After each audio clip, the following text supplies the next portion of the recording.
welcome everyone. Apologies for the delay. We were just working through some technical difficulties, so we appreciate your patience. We're so glad that you're here with us today, and we really hope that you have been enjoying ISOJ so far. I want to give a special thanks to Google News Initiative and the Knight Foundation for sponsoring ISOJ, which is in its 22nd year. This year we had more than 7,200 registrants from 130 countries, and we're really happy that you're part of this year's audience. So today's workshop, it's called Going Beyond Advanced Search, Google Tools for Journalists, and it's led by Mary and GNI, who is a Google News Initiative Teaching Fellow focused on collaborating with journalists and entrepreneurs to drive innovation in news. This workshop will help you to become aware of some really useful Google tools that you can use to help enhance your work as a journalist, because there's a lot more tools that Google offers beyond just the advanced search. So before we start, I want to remind everyone that this same workshop is also being held in Spanish with Google News Lab's Juan Manuel Lucero. So we'll post a link in the chat to the Spanish version of the workshop because you'll need a different link to access that. So during this workshop with Mary, you can feel free to post questions for her in the chat, and she'll get to as many of them as she can at the end of the workshop. And you can also post highlights from this workshop on social media using the hashtag ISOJ2021. So without further ado, I would like to introduce Mary. Thank you so much for being here with us today.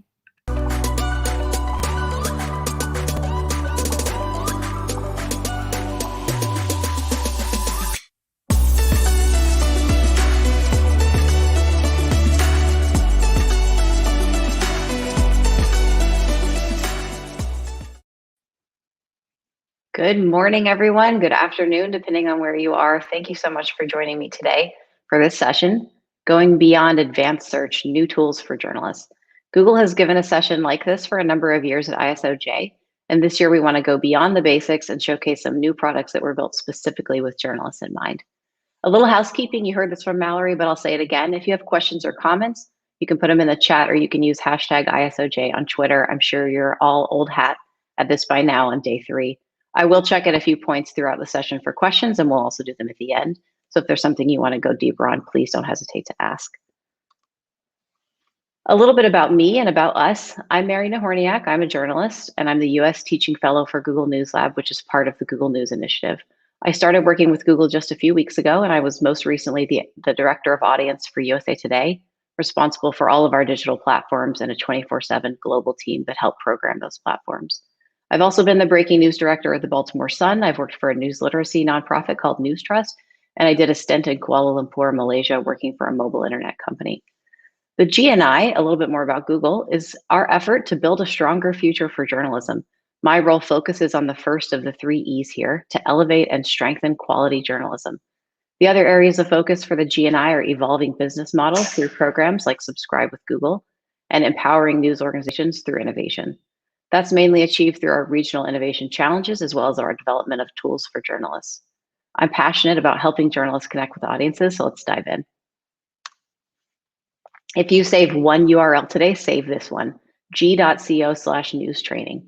This site will allow you, at your own pace, to learn all about the elements of digital journalism, from finding, verifying, and visualizing stories on the web. And I just learned this. Today, we have a brand new training on our Pinpoint tool, which we'll go over also today together. We also have an email alias, newslabsupport@google.com, to help with any questions you might have or trainings you'd like to do. Those will reach me and reach some of my colleagues as well. So here's what we're going to cover today. You might find that you know some of this, but I hope it'll spark some new ways to use these tools, and I believe there's something new here for everyone. First, we're going to talk about advanced search. So some simple steps for finding information on the web to find it more quickly, more easily, and have more targeted search results that you need. Search is only as good as the query that you use, and I know you've found that through practice, and this is going to help you find what you need when you need it. Second, we'll walk through the new tool called Pinpoint that I mentioned and how it's being used in newsrooms around the globe. And third, we'll look at Google Earth Studio and a brand new feature called Time Lapse.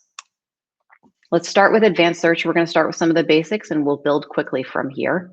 So this will be a progressive set of learning. So as you know, good journalism is all based on research, questions you have, things you've noticed.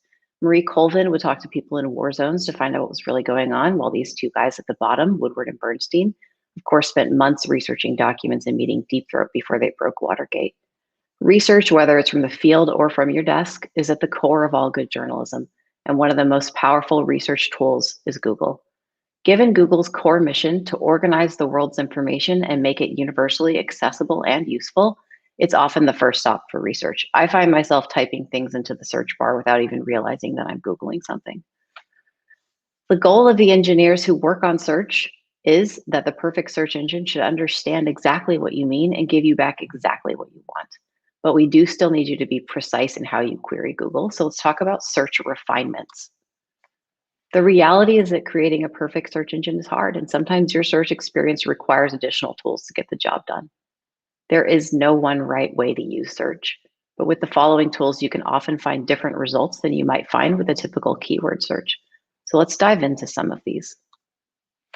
So you probably know this one already, but you can use the minus sign to specify items that you don't want in your results, like ingredients in a recipe. For example, if you want salsa without tomatoes, or like me, if you want salsa without cilantro, which is a divisive verb. Or in this example, you want to find the speed of a Jaguar the car. So you can see that we've minused out cat. You could also flip that search and minus out car to find the speed of Jaguar the animal. You might also see an information box at the top of your results pulled from a definitive source. And you may still find ads, which will be related in the results, regardless of the search modifier you use, but those will always be clearly identified. You can combine keyword searches with a site colon search. So you can see here that we're searching the BBC site for the word Brexit. And I've used this a lot of times when I find that a site search isn't as powerful as I want, it's not as intuitive as I want, or if it's broken, which does happen.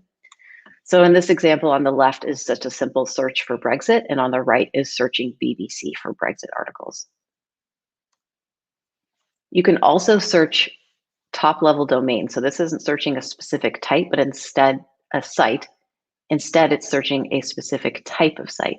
So note how that's different. Essentially, what we're saying here is search for GDP on .gov sites, and the left results are searching for GDP in general, and on the right, we're searching for official government sources. So you could also do a .edu, for example.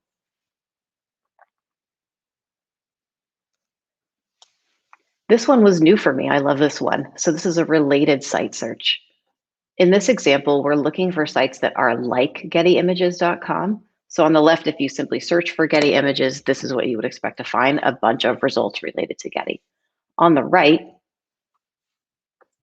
we're searching for sites that are like Getty Images. So that might be a way to find other stock footage, other photography. This is a great way to find other music sites, or even just search your own site and see what comes up as similar to your own. Could be an interesting way to find a new competitor or find how things are grouped together. The cache feature is really interesting. So you can use this to find the most recently cached version of a website. Cache tells Google to load the last saved version of a website. Google takes a snapshot of each web page as a backup in case the current page isn't available. So those pages then become part of the cache. If you click a link that says cached, you'll see the version of the site that Google has stored. So for a couple of use cases, think about last year. This would have been really helpful when the CDC was removing data around COVID testing. Also think about whitehouse.gov and the different variations that it went through. If you want to find an older version of a website than just the last cached version, you can also try something that I'm sure you're familiar with, the Wayback Machine at archive.org. So while we like to share Google tools, we also want to share just great tools with journalists, and this is one of the best. So this can be really useful. This is a file type search. It's the difference between the results of a straight search for expenses on the right, which is giving us a definition of the word, on the left. And then we have the defined search on the right. You will get much more precise results with just .csv files.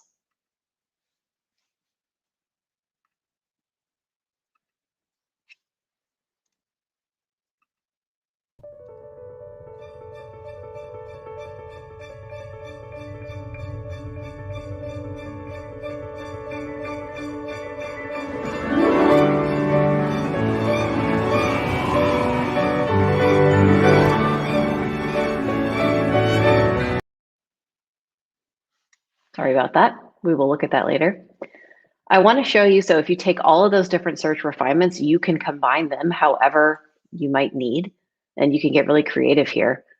So if you look at this search, we're looking for the word secret in the title. We're looking for a file type that's a PDF, and we're searching CIA.gov. And here you can see what those results are. There, in a previous run of this search, there was a really great report on brain warfare. This will be the kind of thing that I might search for once every few weeks and just see what comes up. If you can't remember any of that, that's okay. You can find ways to run all of these search refinements on the advanced search, which you can find on the right side of the Google homepage. It's going to take you to a page like this, and you could replicate the search we just did. You can find ways to explore. You could change language. You can change region. You could change how often the site was updated. It's all right here. Okay, let's take all of that a step further. You can create an email alert at google.com/alerts using search refinements. So if you don't already have alerts set up, I hope you will leave this session with this and create a few. Alerts is the only tool that will deliver stories that you've missed right to your inbox.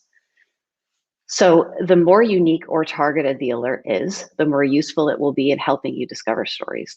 Local newsrooms often have nearby locations set up as alerts so that if someone does something newsworthy in another part of the world, you could write a story on it. I also know lots of reporters who have alerts for their byline. I think that's a great #1 alert to set up. You can see where else your work gets picked up and what people are saying about it. You might get some great follow-up ideas. And of course, you can search for key people on your beat. Company names. One thing that's really interesting is to search for holding companies, names of holding companies. So they might show up in court cases, but they aren't necessarily going to return you a lot of results every day, which would be the public facing business name. And after you set up some alerts, you can always go back and refine your searches to tailor what you need. If one stops working for you, you just change it. And then you might be able to create a different one from there. So this is a great way to make the internet work for you. Wake up every morning and get some of what you're looking for instead of having to go out there and find it. So taking advanced search even a step further, we do have specific search engines beyond the main Google search to meet specific needs. So as you know, there's lots of data on the internet, but there was no easy way to find a ready-made data set. Dataset search helps solve that problem. And you can now share data sets globally if you wish, so that others can incorporate public data sets in their projects. There's also Google Scholar for searching academic work and case law. From a journalist perspective, Scholar can be really useful for finding sources. So whether you're writing about sports injuries or corporate pay, Scholar is a great resource for finding people to talk to. And to build on what we just talked about, you can also create alerts separately in Google Scholar that will allow you to track academics, topics, or search for keywords. So you can take the search refinements and you can take the special search engines and you can combine all of those things to create some alerts and to create some searches that might work for you.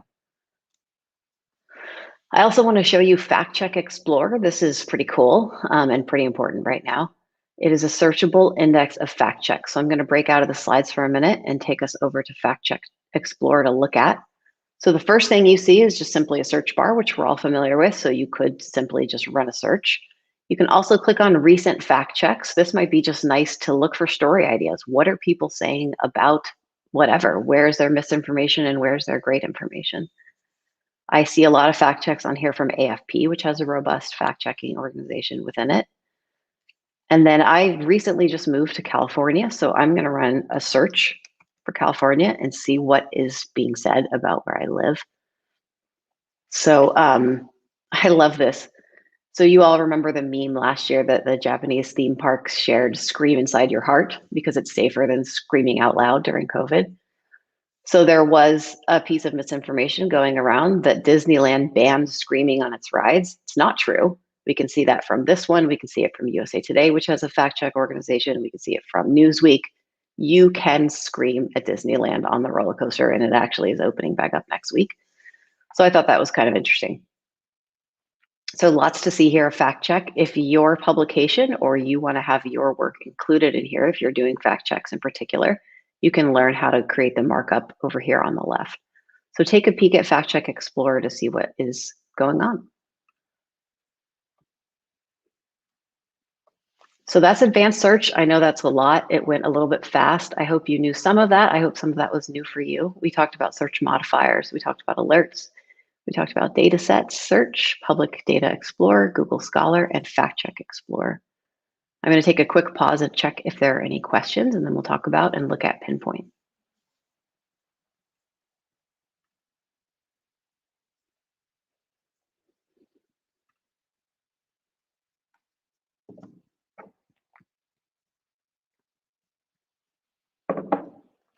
Okay, no questions. Onward. Pinpoint. I'm really excited to talk to you about Pinpoint. It's one of our newer tools and has really powerful use cases for journalists, and I'll also do a live demo of the tool. Pinpoint is a research tool. It uses the best of our AI and machine learning technology to help reporters go through large numbers of documents, and I mean large, tens of thousands of documents. It's a key part of Journalist Studio.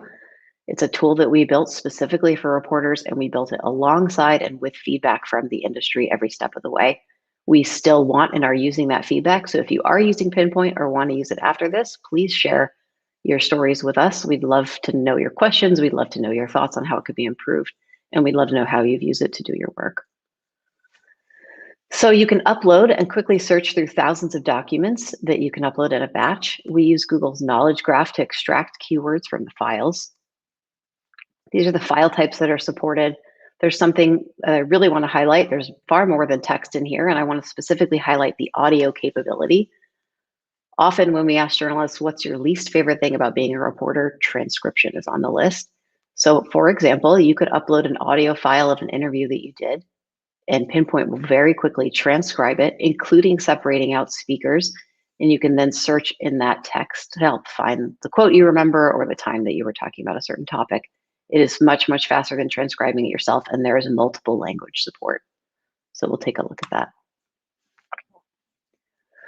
When you upload all your documents to Pinpoint, we break out what we call entities. You quickly get a sense of what's contained in your batch of files, and I'll show you what that looks like. You can also collaborate with fellow reporters and with editors.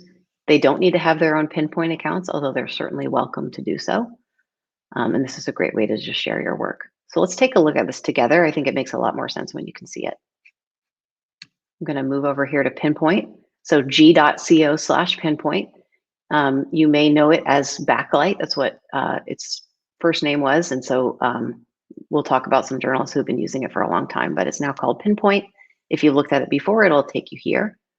The first thing that I want to show you is language support. So in the upper right, you can see entities displayed in English and audio files. There are multiple language support. I have English here, but you can see there are a number of other choices. So this would be for your transcription, were you to use it for that reason. I want to also show you collections. So down here, before we've uploaded anything of our own, you can see there are some collections you can already look through. So there are several that have been uploaded publicly from the Washington Post, including the Mueller report, a number from Document Cloud, several from the Center for Public Integrity. We see the JFK assassination records, the FBI files on Reagan, all kinds of interesting stuff here. We'll talk about a use case that used these FBI files on Dr. Martin Luther King Jr. as well. So for us today, I want to look at this collection that was uploaded by my colleague. It's a collection of NASA documents. You can see there are over 1,000 in here together. There are all different types of files. The first thing that happens once these get uploaded is that Pinpoint breaks out, again, what are called entities. So these are essentially keywords. You can see it's breaking out a number of people that I'm sure you'll recognize, astronauts, former presidents, organizations, NASA being at the top, and also locations. So this is the number of documents that have NASA in it. And I'm going to click on that just to show you what that looks like. So the search results for NASA, there are 247 documents that include either the fully spelled out name of NASA or NASA itself.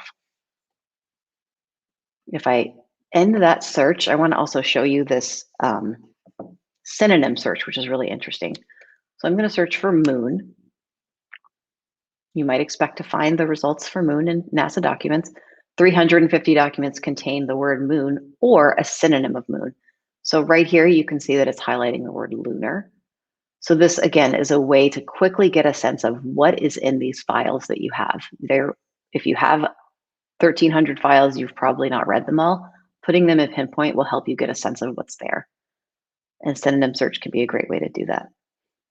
This is also really cool. I think you're going to like this. I want to show you that it can search handwriting. So I'm going to run this search here. If I open this file, first we can see that Pinpoint has found Loomis, which is one of the words I searched for, former acting director of NASA, in this typewritten font. But also here you can see margin note, cursive, okay, handwriting, maybe not great. It has found the word state that we searched for. So imagine the use cases for documents that you get that are photocopied poorly, that have margin notes, that have handwriting all over them, maybe they're upside down. Pinpoint is still going to be able to search through those and find what you're looking for to help you get a sense of what's there. Think also about political reporters, the files they might be looking at, the margin notes that might be contained too. This will allow you to search through it. So I think that's pretty great.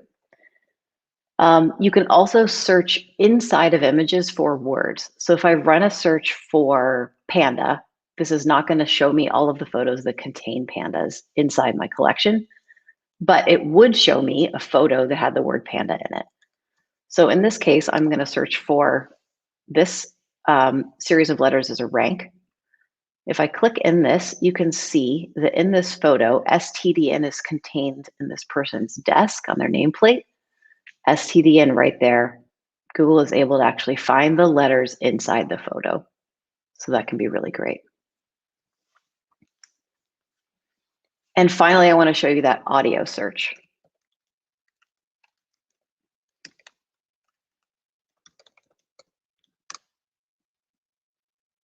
So as I run this search, I click on this result and I can see this is what the transcription looks like. So you can see the different points in the file, and we have congratulate and we have astronaut Bobco right here. So it is searching within the audio, turning it into a searchable file, and I can then find the words that I might remember hearing, wondering if there's any audio in this set of documents. Very cool. So I want to show you how Pinpoint can then help you create that work. So let's look at some real world examples of journalists having used this tool to build some of their stories.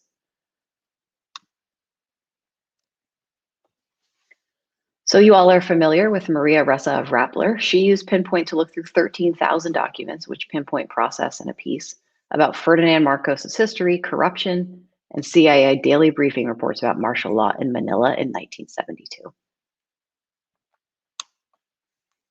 Reveal for the Center for Investigative Reporting used Pinpoint to search through thousands of pages of emails and records from health agencies from around the country to report this story.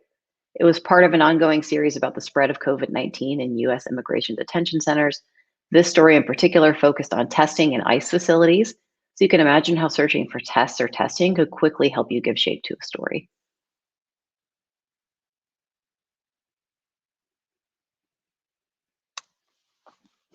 In this example, Boston Globe reporters got hundreds of documents in PDF format that were really clunky, so they weren't photocopied well or they were upside down. They found Pinpoint search to be a really useful feature in reporting this story about Boston's police department, and they were even able to write a story on deadline once they were able to quickly search through their documents. I want to also share something about document upload speed. So it is fast, it's getting faster every day. I have heard of a case of somebody uploading 30,000 documents that took about 15 minutes to extract. The Washington Post has been using Pinpoint for quite a while. They use Pinpoint to analyze the Mueller report, as we saw in collections. They're now using it for material related to the US Capitol riots in January. Because that story in particular touches so many teams at the Post, you can imagine their nation team, local, political, multiple reporters and editors from around the newsroom can use the collaboration feature and add to and look through that central corpus of data. In this example from the Baltimore Sun, one of my former newsrooms, the reporter was thinking about a story he could write as the US holiday in honor of Dr. Martin Luther King Jr. approached. So he used Pinpoint to look at 15,000 documents to narrow and localize the story of Dr. King's relationship with Baltimore. So he used the filters to search for Martin Luther King Jr. and to search for Baltimore. Then he just used the up and down button to find highlighted passages, and he got himself a really interesting story. Here, the outlet Verificado out of Mexico used Pinpoint to compare audio transcripts and audio recordings. So they were taking audio transcripts from the government, they had their own recordings, and they were able to find discrepancies that turned into stories. So they'd listen to the Mexican president's daily COVID briefing and reference archival transcripts and other materials to fact check in real time, which, as you know, is an almost impossible task and a very big deal in our field.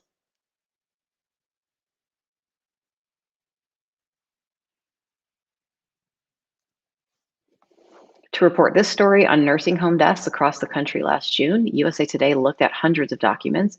This is a classic USA Today story where journalists will look at how 50 states are doing on something. And Pinpoint helped the reporters determine which stacks of documents were not worth looking at. So it helped them quickly refine where the story was, where it wasn't, and what their unique angle was going to be.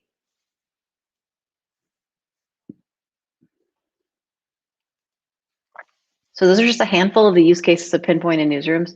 There are lots more. Again, we'd love to know if you use it. We'd love to know what you find useful or not about it.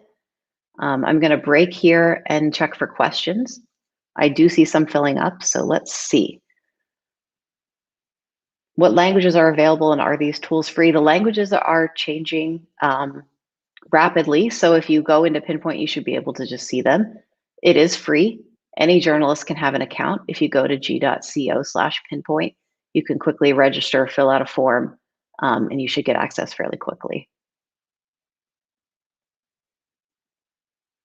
Just taking a peek at questions here. Does Pinpoint analyze audio files and podcasts? Yes, you can upload audio file types that are supported, and it will extract the transcript. Can it transcribe video files? I don't know the answer to that. I'm going to find that out. I'm going to make a note of that.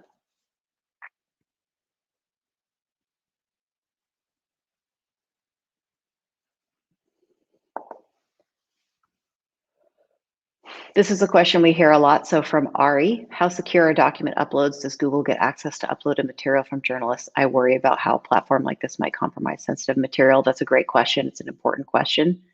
So Pinpoint shares the same kind of security that our other products like Gmail and Drive do.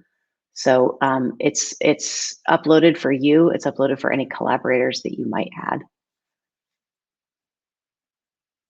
Can I transcript Zoom files? I love that question. So I think if you can break out the audio, which you should be able to do once you've saved your Zoom recording, I believe so.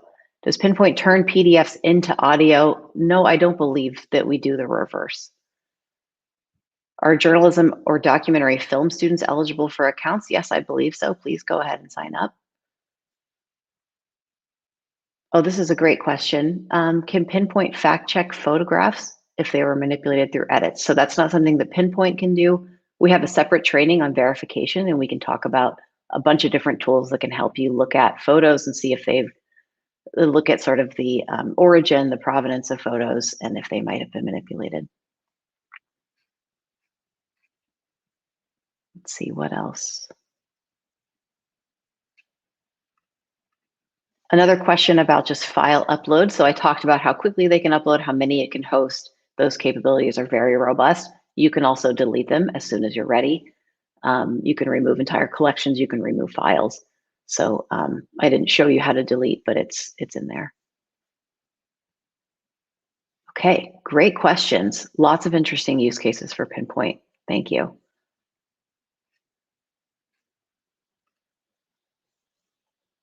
Let's move to our third and final section on Google Earth Studio and time lapse. And we do have a video to play here in just a second. Here we go.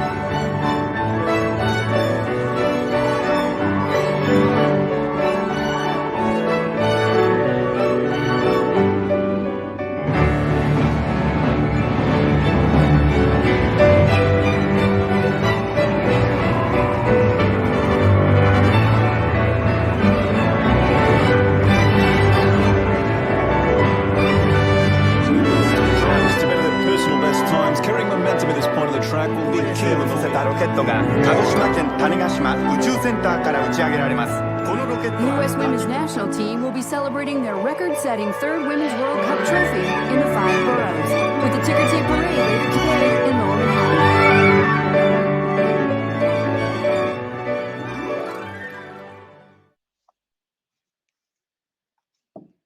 Awesome. That always makes me excited about maps. So I want to talk today about Google Earth Studio, which is part of the suite of Google Earth products. And I want to also show you Time-Lapse, which is brand new and it's super awesome. So a little bit about Studio. At the highest end of rendering 3D imagery from Google's 3D modeling and satellite imagery database is Google Earth Studio. It allows you to explore the globe and create video and image files for your own storytelling. If there are any fans out there of the History Show Alone, and I'm one of them, this is how you can create their excellent zoom to of locations that you see their production team do over and over each episode. And if you've watched the show, I think I have the topography memorized now of Vancouver Island. I don't know how many times I've watched them zoom to that. So here's an example from El País, which shows the spread of a chemical explosion. This video was created in Google Earth Studio and extracted for this project.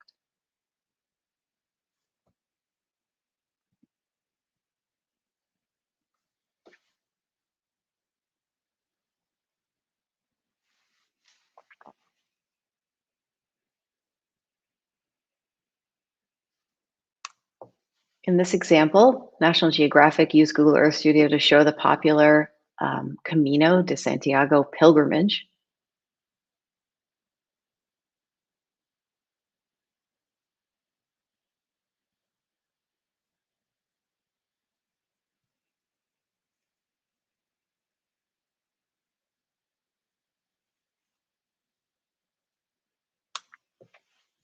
This amazing piece on Mount Everest from Australian Broadcasting Company was made using Earth Studio, and it was worked into the back end of the site to trigger as you scroll. And so this is how those popular scrolly telling stories can be made. You can download out of Earth Studio into a cloud MP4 recording, which is new, and that's really helpful. So this is not simple to build, but it certainly can be done, and you can use footage from Google Earth to do this. It is free. It is you're able to use it without issue.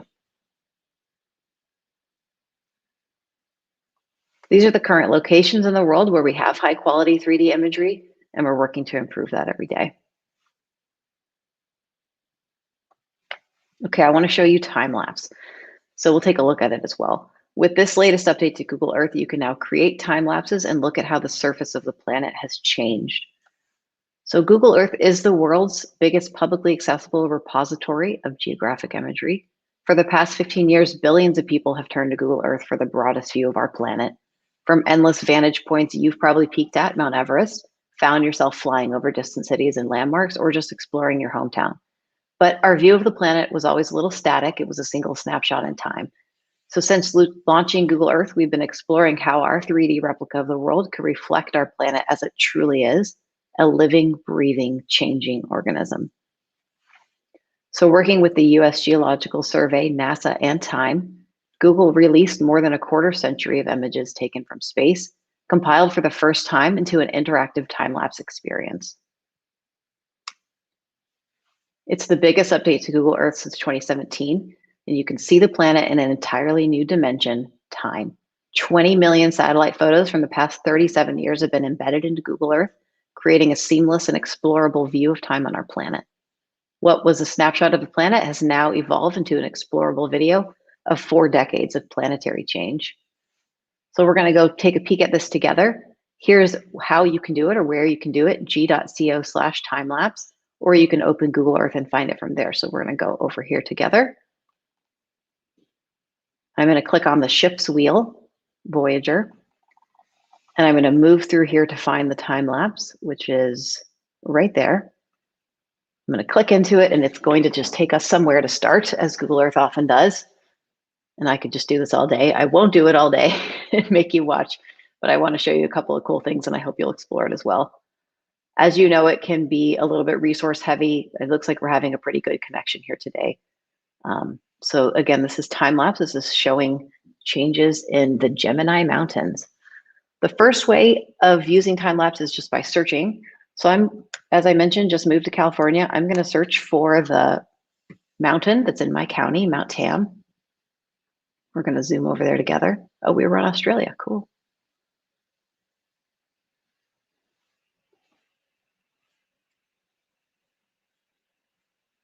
And so if you look here at the top, you can see movement through time. When I get deep into a list of locations, sometimes this goes away. So I always try to make sure to scroll up so we can actually see how it's changed. You can also click on featured locations. There are about 200 in here grouped under these categories. These are really interesting, important, and some of them are incredibly devastating, showing climate change. One of the ones that I like to look at, because it is just so striking, is the change to glaciers around the world. This is taking us to one in Antarctica. So we can look at this together, and then I want to show you one in Greenland as well.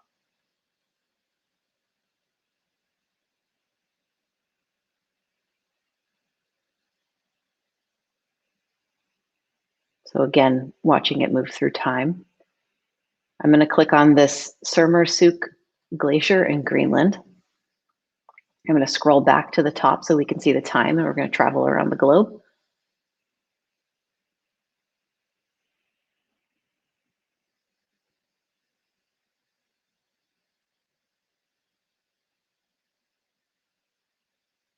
So look at that. By about 2010, there was very little ice and snow left. 2020, it doesn't even look like a glacier anymore.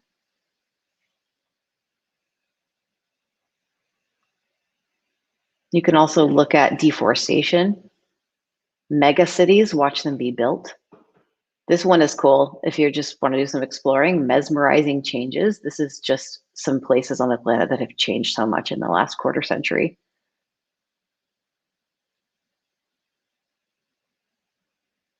And you could see here's the list of these changes. A lot of mega cities. The last thing you can do is explore the stories. So that's over here on the left. There are 5 stories that have been built showing these impacts of climate change. They were done in partnership with Carnegie Mellon University. And if we click on changing forests, so what we are in here is a story. We're starting in San Julian, Bolivia, looking at soybean farming, looking at it through time. And then we can move through this story to the next location, which is going to show us the impact of cattle ranching in Bolivia. And essentially, we've created a story. It doesn't necessarily look like one that you might see on your website, but this is something that you could create using Google Earth Studio and with time lapse now included. The final thing I want to show you about time lapse is at g.co/timelapse videos. You can find 800 plus downloadable, ready to use free videos. You can use these today. There are locations all around the globe. You see the download button. You can see that we do request attribution, but again, they are free. They're available for anybody to use, and you can include them in videos that you're creating today.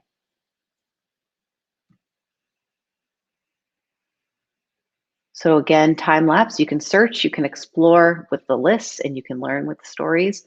And here are those videos for you to download. So we've gone through a lot today. We've gone through it pretty fast. I'm going to check for questions. We have a little under 15 minutes left. This is a great time to see what you're wondering about. I do want to update. I heard from a colleague that Pinpoint doesn't have video support, but if you can extract the audio from the video, then it would be supported in the way that we talked about. Can you add photos into Google Earth so that you can do time lapse of photos you've taken, asks Betsy. Betsy, I don't believe so, but that's a really interesting question. What other questions do you all have? I'm just looking over here at the document.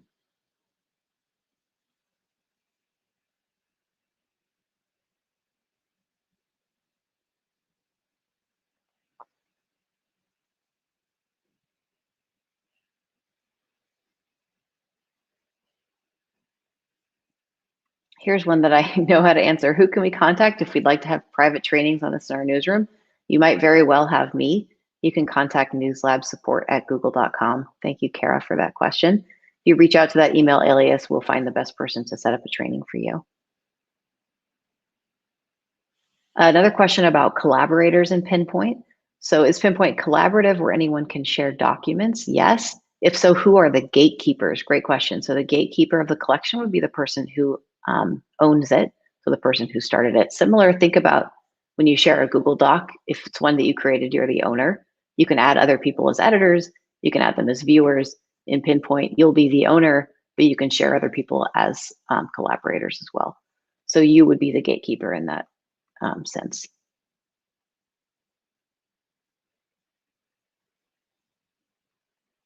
Can time-lapse show changes in cities in the last year? Yes. You should be able to search for the city and just simply watch the time-lapse video. Can a time-lapse you create be embedded into a website story? Yes.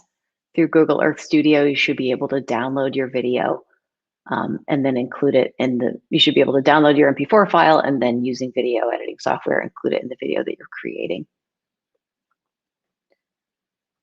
Let's see, any other questions about time-lapse? Can it show changes? Yes. What is the resolution on the free videos? I don't know. That is a great question. Let's take a look and see if we can figure this out. So I can see there's already two versions. There's a 3D and a 2D. You can download it. Let's download. Looks like 4K. You can see how we're licensing it under Creative Commons, which is an internet standard, as you all know. And then you can download, I see the MP4 files, and I also see a GIF, which is pretty awesome. So look at that. You see this is just a GIF here in the search bar. So you could download that and include that. You could simply drop that into a story without having to create a video. That's pretty cool.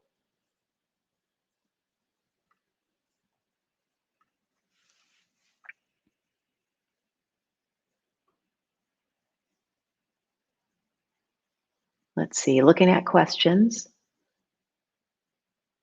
The Google Data GIF Creator is great for creating quick data GIFs. Yes, it is. If you haven't looked at GIF Creator, it's very cool. It's very simple.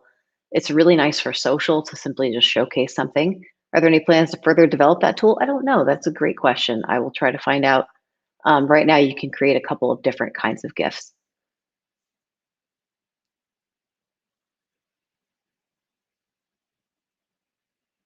Let's see, a question about training. Do we do training for high school journalism programs? Yes. Still reach out to that newslabsupport@google.com address and we will take care of you. What else? Oh, I know something I wanted to show you in time lapse while we're looking at more questions. So I'm going to move back over quickly to Google Earth. I'm going to go back to search.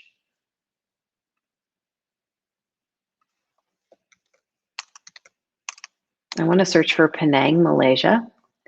So I had never seen what is in some parts of the world called land reclamation until I visited Penang when I lived in Malaysia. And I saw that they were actually extending the land into the ocean. It looks like we're actually not in time lapse, so I need to go find that one first. So I'm going to come back here. I'm clicking on time lapse. I'm searching for Penang again.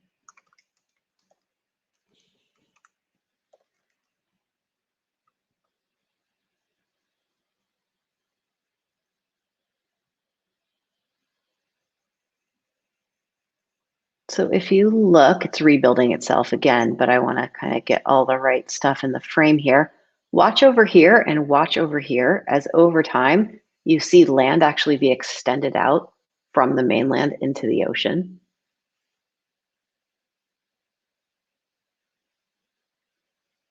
It's just simply getting bigger. You can also see that if you click on watching Dubai be built, which is a very interesting megacity watching be built. Lots of land just being extended out. All right, returning to questions. Thank you for bearing with me. I'm going to move off of that so that we don't keep hogging all that resource.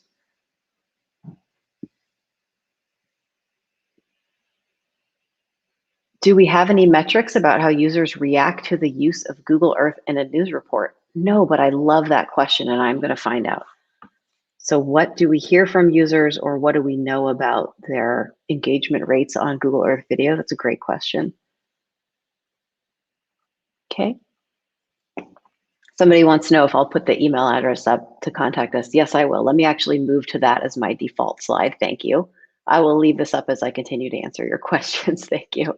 You can write down these addresses. You can take a screenshot. That News Lab support is the one that I mentioned a few times. You can also email me. I'd love to hear from you. How did we do today? Questions you have, let me know. Okay, I'm just scanning the list of questions again. Thank you guys. These are wonderful questions. A lot of tactical stuff and some big picture strategy questions as well.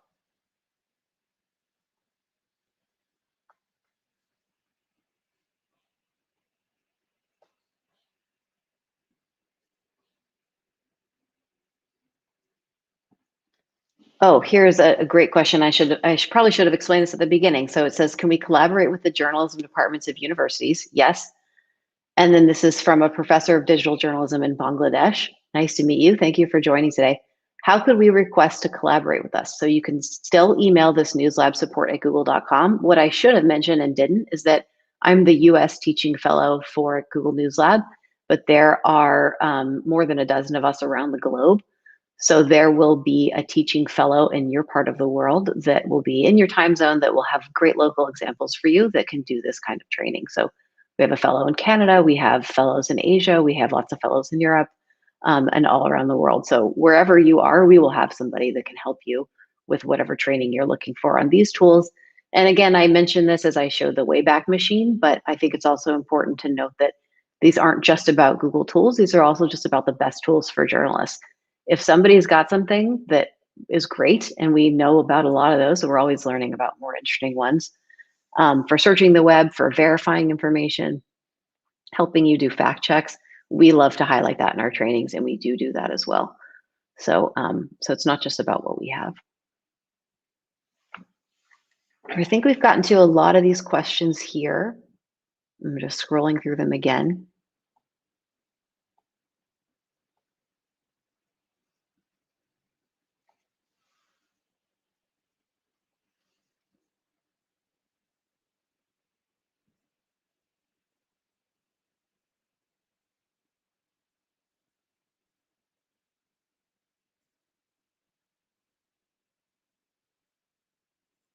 Okay, I think we've gotten to a lot of them. Thank you all. Thank you for your time today.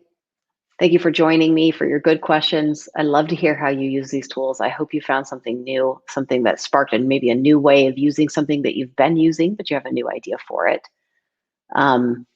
Again, please take a screenshot of this slide. Please reach out to News Lab support or to me. Happy to help figure out, answer your questions, take care of your training needs, and find ways to support you in doing the great work that you're doing every day. I'm going to kick it back over to Mallory. Thanks, Mallory. Thanks, everyone.